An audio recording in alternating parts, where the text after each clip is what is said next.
Bueno, muy buenas tardes a todos. En primer lugar, yo pido disculpas tanto por mi catalán como por mi español, porque no soy nativo de español, entonces, y sobre todo me preocupo bastante, entonces, si hay algunos errores en el discurso, por favor, tenéis que entender de verdad.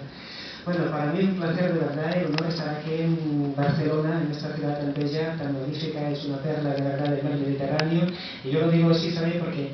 Porque Paraguay, nosotros también nombramos como un país mediterráneo.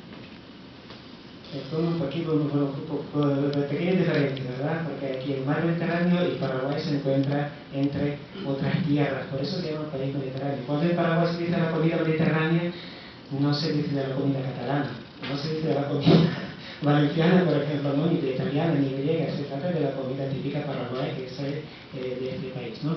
Bueno, en breves palabras, de verdad, como ha dicho ya nuestro amigo Riol, que de Paraguay la gente aquí en Europa conoce muy poco.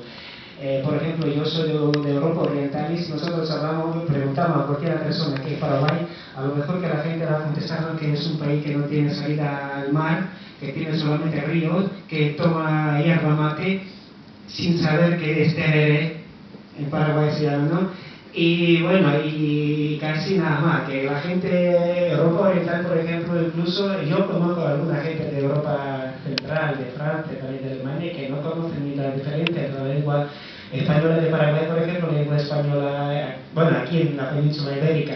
Por ejemplo, yo cuando vine la primera vez en Paraguay, y bueno, me entré en un supermercado y quería comprar, ya no me acuerdo qué, pero al ver los productos y los nombres de los productos me quedé sorprendido. Por ejemplo, locote.